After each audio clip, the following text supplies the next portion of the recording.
तरफ मंसूब करना, गलत मसला बताना, यानी शरीयत में उसका ना किताब में जिक्र है, ना कुरान में है, ना हदीस शरीफ में है, ऐसा मसला नहीं। बगैर तहकीक के कह देना कि अल्लाह पाक ने कुरान करीम में यूं फरमाया है, जबकि कुरान करीम में ऐसी बात ना फरमाई गई हो कि अपनी तरफ से कह देना, अपनी तरफ कह देना, ये दस देना कि कुरान मजीद ऐ फरमाया गया है, कि कुरान की नहीं। जो हदीस नहीं है उसे हदीस कह देना। हदीस शरीफ असल में जो आका अलैहिस्सलाम का फरमान है उसे हदीस शरीफ कहते हैं। एक हदीस कुदसी होती है, अल्लाह ताला का फरमान और आका अलैहिस्सलाम ने बयान किया। एक हदीस सहाबा किराम रज़ियल्लाहु का फरमान। जो हदीस नहीं है उसे हदीस कह देना, अपनी अटकल से कुरान और हदीस की तशरीह करना या शरई मसले बताना, बगैर तहकीक के सुनी सुनाई बातें शरीयत की तरफ मंसूब कर देना।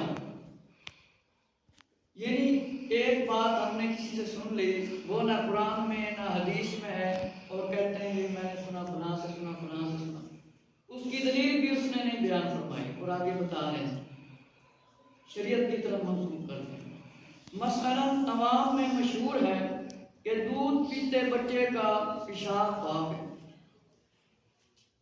तो ये नापाक पाक नहीं। किताबों में इसके बारे में नापाक लिखा है, जैसे बाहर शरीयत बड़ी किताबें होती हैं। सूर का नाम लेने से जबान नापाक हो जाती है, हालांकि इसका जिक्र कुरान में है। या 40 दिन तक जबान नापाक रहती है, ये आपने कलमे सुने हैं, ये हम लोग कहते हैं। सूर का नाम लेने से जबान नापाक हो जाती है, 40 दिन तक जबान नापाक रहती है। मुहर्रम और हराम में कुर्बानी का गोश्त खाना हराम कह देते हैं वो। ये सब गलत मसले हैं, ये सही नहीं है इस तरह कहना।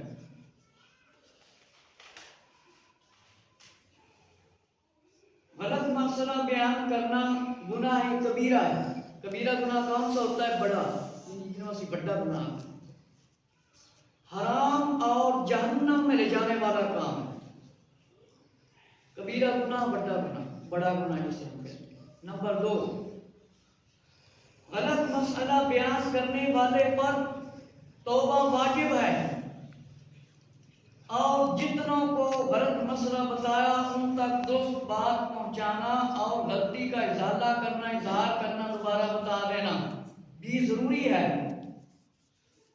कि एक मसला अपनी तरफ से बयान कर दिया, फिर उसने आगे अमल कर लिया, तो दोनों को मतलब इतना मिलेगा। जिन जिन को बताया है कि गैर शरई मालूमात के मुतालिया भी नहीं किया, ना किसी आदमी दीन से पूछा है, ना किसी मदरसे में आदमी हाजिर हुआ है, तो मालूम हो गया कि ये मैंने सही बात नहीं की, फिर दोबारा उसका इजाला का हिसाब को बताया।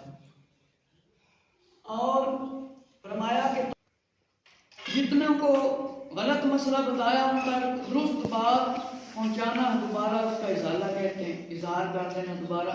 जानबूझकर किसी गैर आलिम से मसला, जो आदमी आलिम है, जिसने ना बारह शरीयत का मुतालिया किया, ना फतावा रिज़विया शरीफ का मुतालिया किया, ना सियासत बुखारी शरीफ में मारिया, मुसनद इमाम अहमद बिन हंबल, बड़ी किताबों का मुतालिया नहीं किया, पढ़ा भी नहीं, और उसको पता ही नहीं, उससे जाके मसला पूछ लिया, उसने गलत बता दिया, आपने यकीन कर लिया, अमल कर लिया।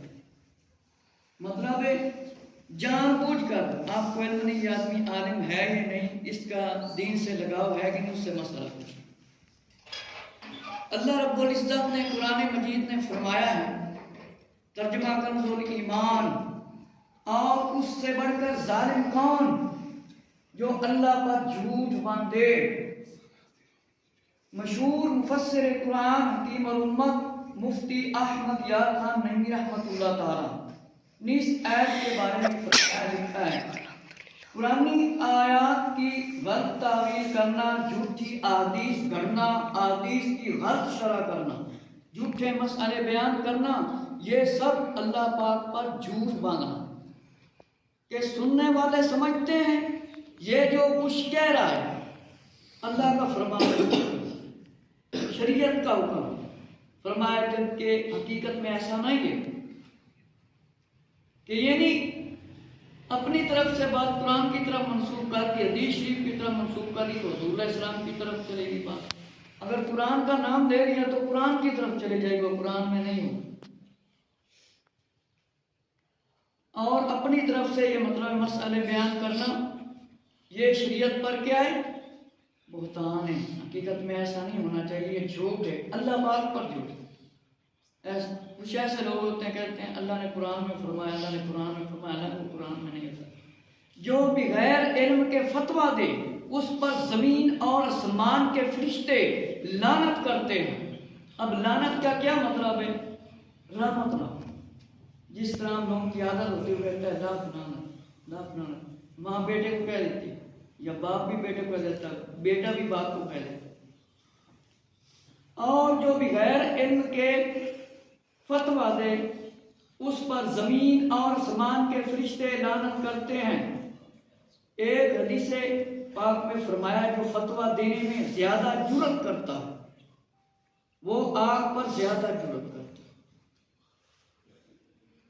जो फतवा होता है ना वो सिर्फ आलिम का फतवा हम सुना सकते हैं, हम जैसे आम लोग अपनी तरफ से कोई बात नहीं कर सकते। मुफ्त से इसकी शरह यानी जो शरई मसला बताने में एहतियात नहीं करता, मसला बगैर इल्म के मसले बताता है और जल्दबाजी से काम लेता है, वो जहन्नम की तरफ जाने में जल्दी करता है, जहन्नम में जाने की तरफ जल्दी करता है। गलत मसला बयान करने के बाद असबाब यानी वजह वजूहात। नंबर 1 जुराते अल्लाह यानी दीनी मामले में बेबाक हो जाना, यानी दीनी मालूमात नहीं और अपनी तरफ से उसकी तवज्जो न करना। हुब्बे मदह यानी अपनी वाह और तारीफ का ख्वाहिशमंद होना। उम्मन लोग खुद को बड़ा पढ़ा लिखा साबित करने के लिए गलत मसले बयान करते हैं। हुब्बे मदह अपनी तारीफ करना, मदह यानी अपनी तारीफ करना, लोग मेरी तारीफ करने के बड़ा मसला बयान कर देता है। खुद पसंदी यानी अपनी तरफ से जो चीज़ है उसे पसंद कर ली। मसलन खुद को बड़ा अक्लमंद समझकर कुरान और हदीस की तशरीह अपनी अकल से कर, अपनी मर्जी न आसान लगते अपनी मर्जी न। हर सुनी सुनाई बात आगे बयान करने की आदत, जो लोग सुनी सुनाई पर रहते हैं, तहकीक नहीं करते, पढ़ते नहीं, मालूमात नहीं करते, वो उम्मन गलत मसले बयान करते रहते हैं। खौफ खुदा की कमी कि जिसे अल्लाह पाक का खौफ हो वो उम्मन दीन में गैर मोहताज होता है। खौफ कम हो मतलब जिस आदमी के दिल में ये नहीं हर वक्त कोई भी हम गुनाह करने लगे हमें देखें अल्लाह हमें हर वक्त देखे, अल्लाह हमें देख रहा है, कि आदमी खौफ नहीं करता। यानी जिसे अल्लाह पाक का खौफ कम हो वो दीन में गैर मोहतात होता है और यही बेएहतियाती गलत मसले बताने का सबब बन जाती है। गलत मसला बयान करने के गुनाह से बचने के लिए हुब्बे मदाह यानी अपनी तारीफ की ख्वाहिश, खुद पसंदी और बेजा, मसलन खुद को बड़ा अलामा कहलवाना। अगर एक आलमी दीन है उसे हम अलामा साहब भी कह सकते हैं, आलिम भी कह सकते हैं। और हाफिज जो होता है, जो नहीं होता उसे हाफिज ना कहे तो कहते हैं, वरना हाफिज का माना हिफाजत करने वाला है। हम हाफिज उसको ज्यादा कहते हैं जिसने मुकम्मल कुरान मजीद हिफ्ज़ किया। जैसे एक आदमी आले रसूल में, अब सैयद का माना सरदार है, हम सैयद नहीं लिखवा सकते। आले रसूल जो हुज़ूर सल्लल्लाहु अलैहि वसल्लम की बेटी सैयदा फातिमा रज़ियल्लाहु अन्हा, हज़रत अली रज़ियल्लाहु अन्हु, वो आले रसूल है। तो ये सैयद नहीं, वो सैयद थे।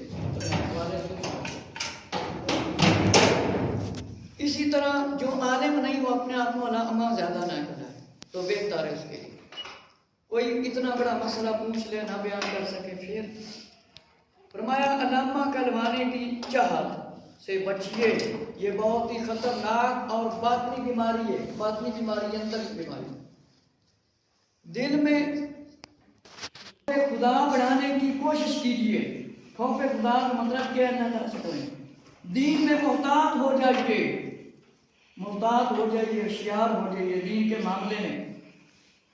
जब तक कोई मसला 100% यकीन के साथ मालूम ना हो उसे आगे बयान मत कीजिए। अगर आप तालिब इल्म हैं या आलिम बन रहे हैं, वैसे तो जो आलिम बन रहे होते हैं वो भी डरते हैं मसला बताने से। हमने तो इस बात का हमें तजर्बा। आशिक़ रसूल उलमाए किराम की लिखी हुई मोतबर दीनी किताबें पढ़ने की आदत बनाई। बिलखुसूस अगर आप मजहबी शख्सियत हैं और लोग आपसे मसले पूछते हैं तो बहार शरीयत, मकतबतुल मदीना के कुतुब और रसाइल और दारुल इफ्ता आले सुन्नत व जमात के फतावाजात पढ़ते रहने की आदत बना ली।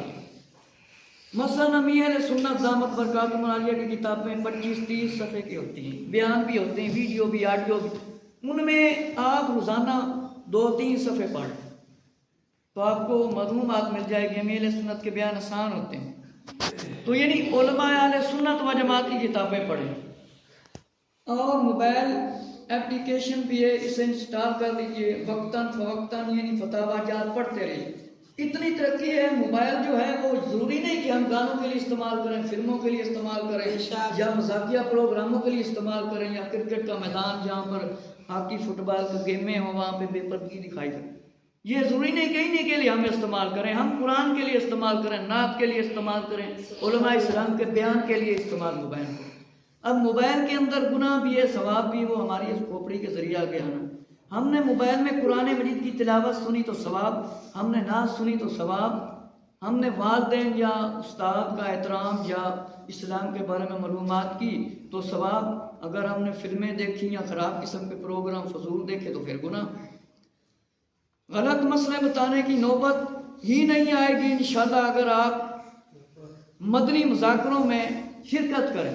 मदनी मुज़ाकरा क्या है? जैसे हफ्ता अमीर सुन्नत हज़रत अल्लामा मौलाना मोहम्मद इलियास सत्तार कादरी साहब दामत बरकातुहू आलिया हर हफ्ते को इशा की नमाज के बाद कमोबेश मदनी मुज़ाकरा फरमाते हैं। और माह रमज़ान में असर के वक़्त या असर से पहले तशरीफ़ लाते हैं, रात के 2:30 बजे तक बैठे रहते हैं, सवाल जवाब लोग करते रहते हैं। हालांकि हम 1 घंटा 1.5 घंटा कहीं महफिल पे चले जाते हैं ना, तकरीर करते हैं, हम कहते हैं हमारी टांगें दर्द हो गई। तो बड़े बड़े आलिम जैसे हज़रत अल्लामा खादिम से रिजवी साहब रहमतुल्लाह अलैह, उनकी पहले टांगें थी, बाद में मसला बन गया था। कितने कितने घंटे बैठे रहते थे और बहुत बड़े जय्यद आलिम थे। फरमाया कि मदनी मुज़ाकरों में शिरकत की आदत बना लीजिए, इंशाअल्लाह अज़्ज़ा वजल खौफ खुदा नसीब होगा, इल्म दीन सीखने को मिलेगा। हुब्बे जा हुब्बे मदा, खुद पसंदी वगैरह बातनी भी मर। बातनी क्या होता है? जो दिल के अंदर बात होती है। एक बात है जो मैं आपके सामने बयान करूं, ये ज़ाहिर बातें जो आपके दिल में वो मुझे मालूम, जो मेरे अंदर है आपको मालूम। ये नहीं कि खुद पसंदी हर चीज़ को अपनी मर्जी से पसंद कर लेना, ये नहीं देखना इस समय नुकसान है। खुद पसंदी, एक आदमी जानी है, शराबी है, गुनाहगार है, चोर है, डकैत है, शराबी है, सूदखोर है, उसे पैसे की वजह से उससे दोस्ती कर रहे हैं। हम दोस्ती करें जो हमें मस्जिद की तरफ पकड़ के ले जाए, हम दोस्ती करें जो हमें सुन्नत पर अमल करने वाला बनाए, हम दोस्ती उससे करें जो हमें आग की बजाय जन्नत के रास्ते की तरफ ले जाए। हम उससे दोस्ती करें जो कुरान पढ़ता हो, अमल करता हो। माल दौलत हुस्न की वजह से दोस्ती फजूल है। दोस्ती वो काम वाली है, आका अलैहिस्सलाम ने फरमाया कि जो अल्लाह रसूल की खातिर दोस्ती करेंगे वो इस तरह इकट्ठे क़यामत वाले दिन उठेंगे।